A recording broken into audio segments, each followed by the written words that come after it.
Hello everyone, I'm Ishan Sharma, and in this short webinar, you'll be looking at how an actual podcast interview happens. Right? I have with me a friend of mine from my own college. He is Noah Martins.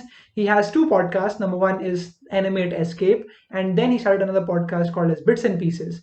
Right? And so we'll be talking about how he started his podcast, why he started his podcast, and other tips for getting more listens and other stuff, inviting guests.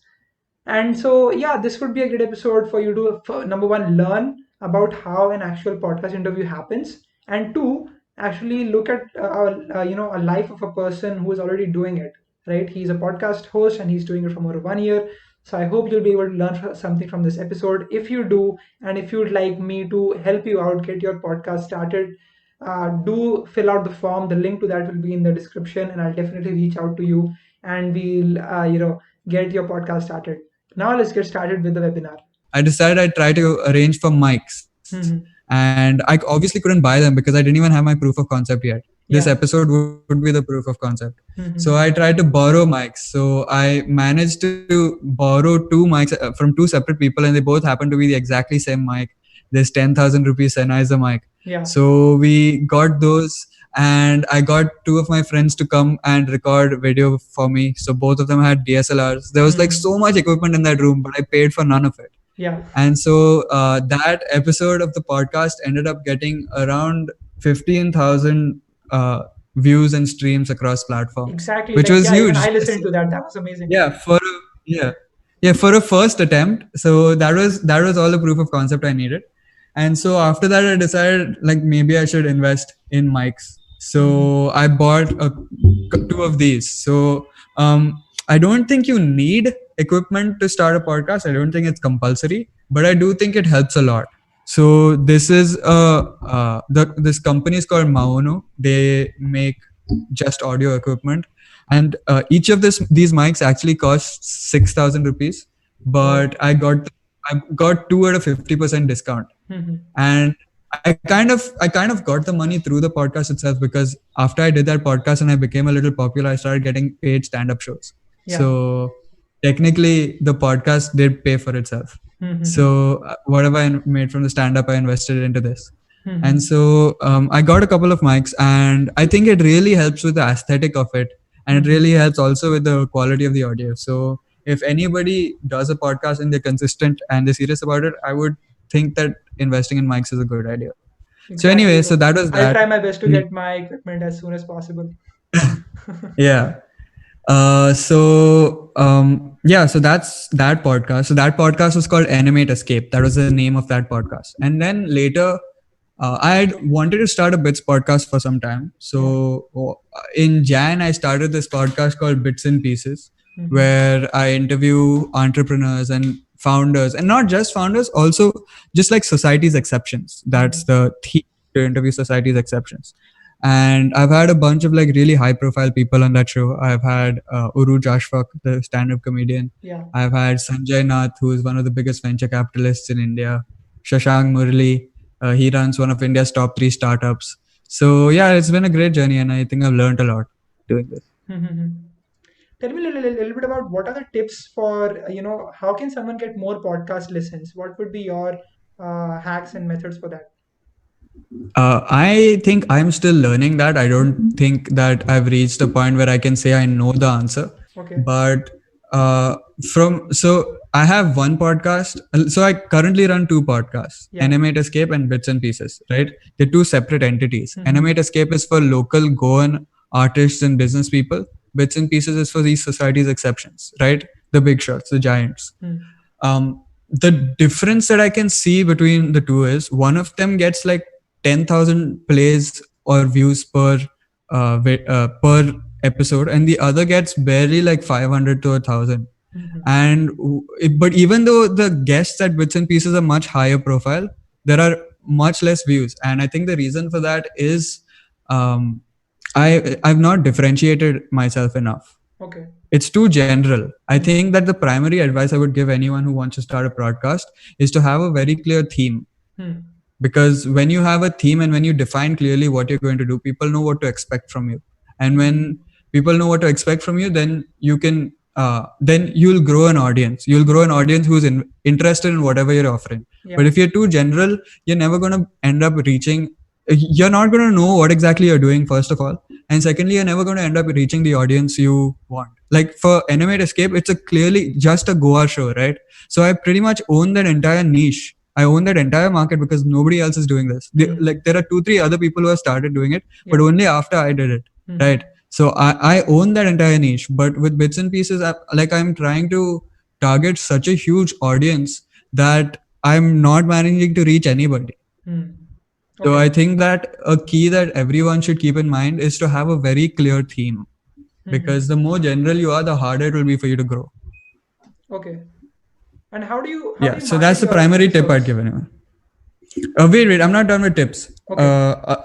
With tips, I'd also tell everybody to learn editing software, learn Yeah. video editing software, and learn audio editing software. Exactly. It's very easy to postpone these By things. the way, how much Like time does it it's take you to actually edit one single a episode? long time, Exactly. Yeah. because most of my episodes are multiple camera episodes and multiple audio track episodes.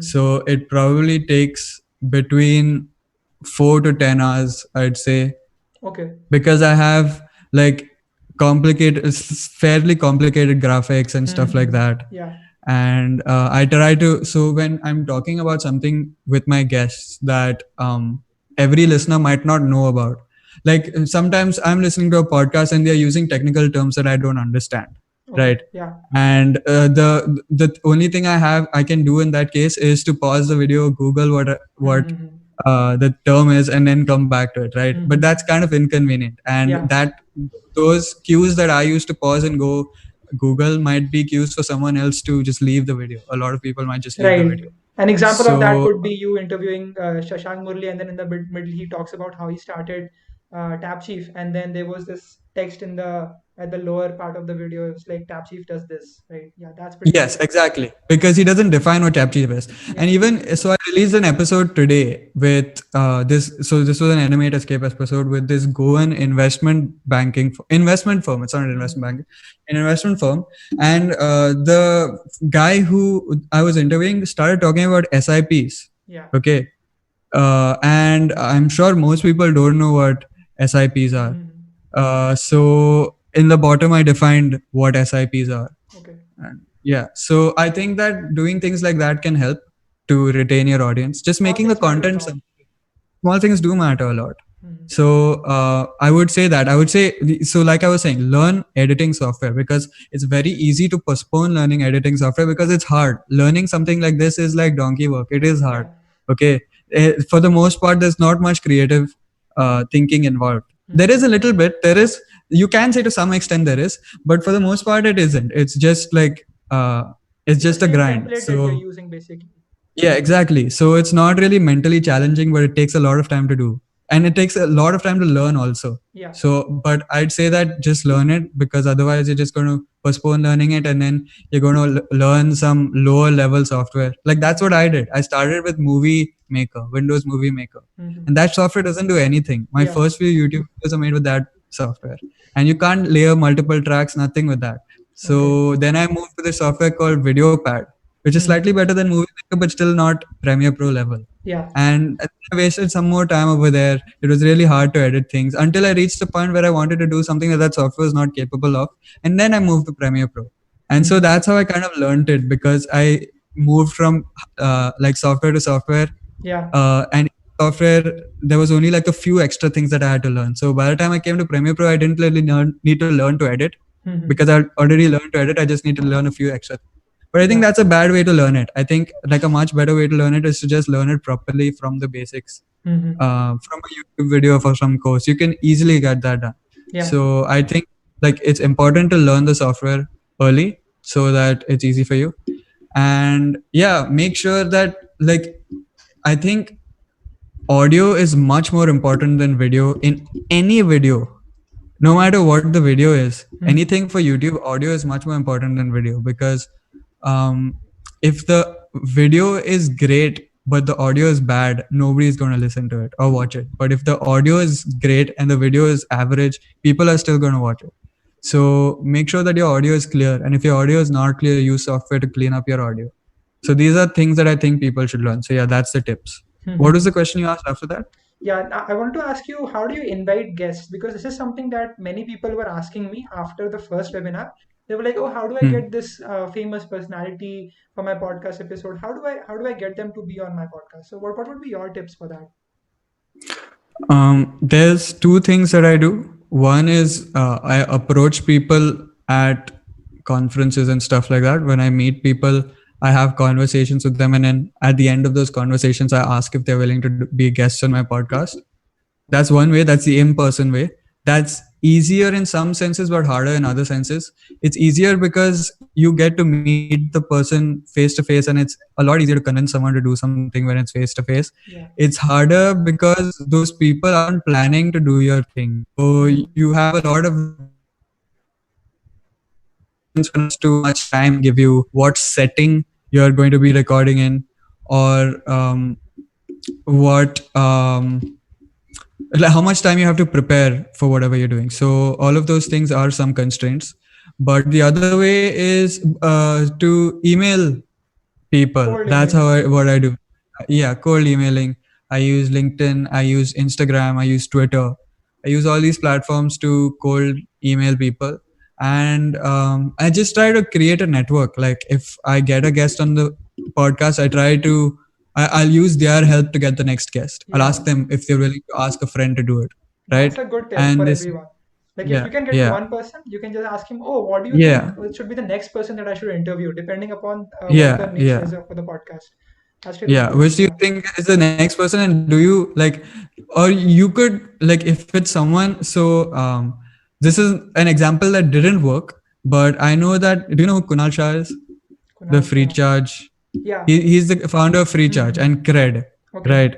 And he's an investor in Tap Chief. Mm-hmm. So um, after I was done with my podcast with Shashank Murali, I asked him if he'd be willing to talk to Kunal Shah and ask him if he'd be willing to do it. So I don't know if he did it, Mm-hmm. and it's clearly not yet worked, Yeah. but it's fine. Like it has worked many times in the past. That's how Mm-hmm. I got some of my more recent guests. I've got um, the founder of Trifecta Capital. It's Mm-hmm. one of India's biggest venture debt funds.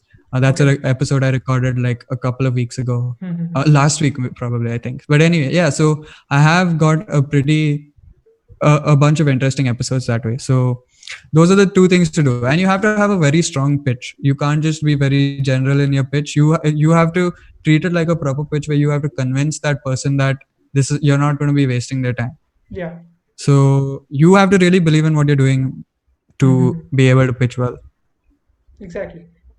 And another question I have for you is like, why have your podcast up on YouTube? Because I see many people asking me that why should my podcast be on YouTube? Isn't podcast only supposed to be in audio format? And that's one of the mistakes that Hmm. even I made in the beginning, right? All the beginning podcast Hmm. episodes of mine were only available on Yeah. Spotify. So Yeah. yeah, why should we be on YouTube? Yeah. I can answer that question very easily. And a lot of my friends who start podcasts, they put it just on Spotify. But I think that's a mistake because and the reason I know that is because I think about how I discovered podcasts. I discovered podcasts on YouTube. It's Hmm. a lot easier to discover things on YouTube than it is on Spotify, especially something like a whole new format. Like Hmm. podcasts are not just new content, it's a whole new format that most people don't even know exists, right? So Okay. it's very hard to discover something like that on an audio platform.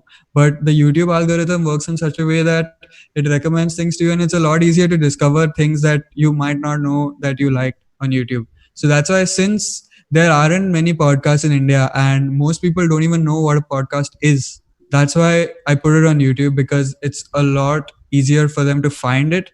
And because people are already familiar with the video format on YouTube and the interview format, it's kind of like it kind of is similar to it. So it's not going to be too hard for them to think that they might like it and click on the video. Then Hmm. once they get into it, like even in the start, I used to watch all my podcasts, but now I listen to them. Yeah. But most people don't even know how to listen to a podcast. Hmm. Like every time I ask my friend whether they've heard an episode, they'll be like, yeah, they watched the first 10-15 minutes of it and then they stopped. I'm like, why do you Yeah. watch it? Don't watch it. The watching Exactly. is for people who are not podcast listeners. Yeah. Don't watch it. Listen to it. Hmm. Yeah. Go to Spotify, put it in your earphones, and then go for a Yeah, walk or yeah, yeah. something. If you're See if watching it it, like, you're probably, yeah. It's a lot harder to edit the video, and I put the yeah, 10 hours into the video editing, and the audio I probably put like 20 minutes. yeah, exactly. But because it's a lot easier, I just have to re-render it in MP3. But Hmm. but like it's so video is to attract the crowd, and audio is Yeah. for So the the long term people who should be already to follow get us. people onto your main audio Okay. platform Yeah. and from Yeah. YouTube, right? Discoverability increases a lot when you put it on YouTube Yeah. in India. Yes. All right. And what is your long term vision for these two podcasts that you're doing right now? Like in the For next one the year? Yeah, for the Goa podcast, I have no long term vision for it. I don't think because there's a cap on it, right? It's Yeah. only Goa. There's a limit on who all I can interview. I've already interviewed like the biggest meme page and the biggest rapper, and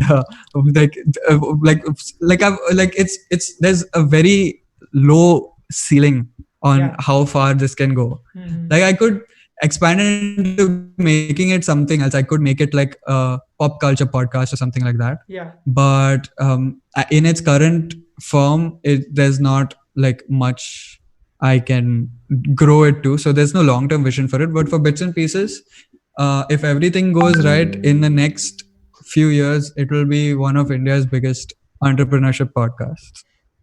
I hope And it I'm does. not sure. Yeah, I hope so too, man. I'm not sure how I'm going to achieve that yet. It has been quite challenging so far. Because of my experience with the Goa podcast, I assumed that this would do just as well, Hmm. but it didn't. Right? It didn't do nearly as well as I thought it would. But Yeah. it's a learning experience, and so I'm trying to make it better every time I can. And yeah, so hopefully in the next few years, this is India's biggest entrepreneurship podcast. That's what I'm working for with Hmm. this. Another good thing about putting it out on YouTube is like there is a possibility, very slight chance that your episode gets like viral, success. Some sort of that viral success it might get. And then Yeah, once you but like get that that one video, yeah, that's true. That's yeah, true. That makes sense. I agree. once you get that one episode up, then the Hmm. next episodes will get approximately that particular amount of views, right? So that is one Yeah. another benefit I think of putting it on YouTube. Yeah. Mhm. I have one last question for you, and I just want to know Sure. your views on it. Uh, a Okay. lot of people after the webinar, they were like, "How do you earn money from this?"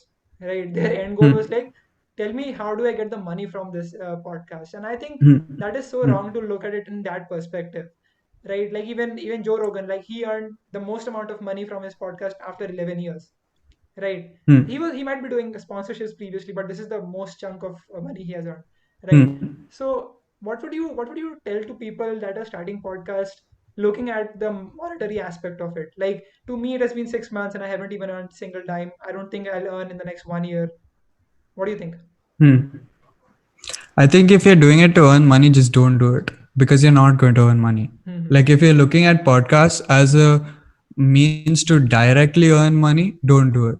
If you're looking at it as a way of furthering your brand and indirectly earning money, that can work. Yeah. If you using it as a way to grow your social power and social platform and get opportunities that way that can lead to making money, that can work.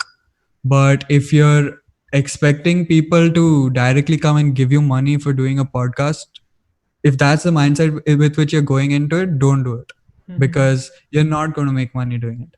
Like the best case scenario, you can get sponsorships. Yeah, you can do And you affiliate should try marketing to then. do that at some point. Yeah. Yeah, you can try do affiliate marketing, but that's hard. I mean, Yeah. sponsorships are much easier to make Hmm. money, but you have to have enough of an audience, I think, before you start sponsorships. Because if you start sponsored videos before you have an audience, and Yeah. the first 1 minute of your video is a ad, you're just Hmm. gonna it's just gonna what you think is a step up with is money would be a step down because you'll lose on potential uh, listeners. Hmm. So I don't think people should be looking at sponsorships until they have a good at least 10, 15 videos or Yeah. episodes out.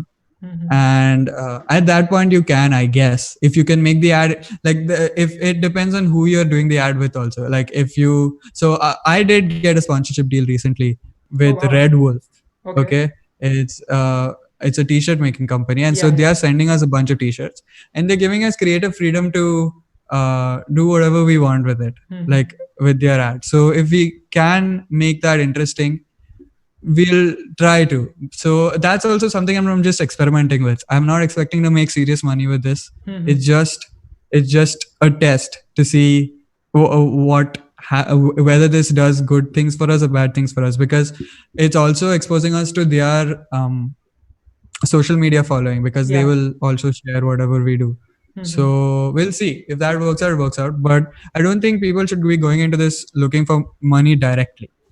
And I definitely know that Joe Rogan and all of these guys don't do it for the money. Joe Rogan Yeah. makes a lot of money. I don't think he started this podcast thinking that he was ever going to sell to Spotify. Sure.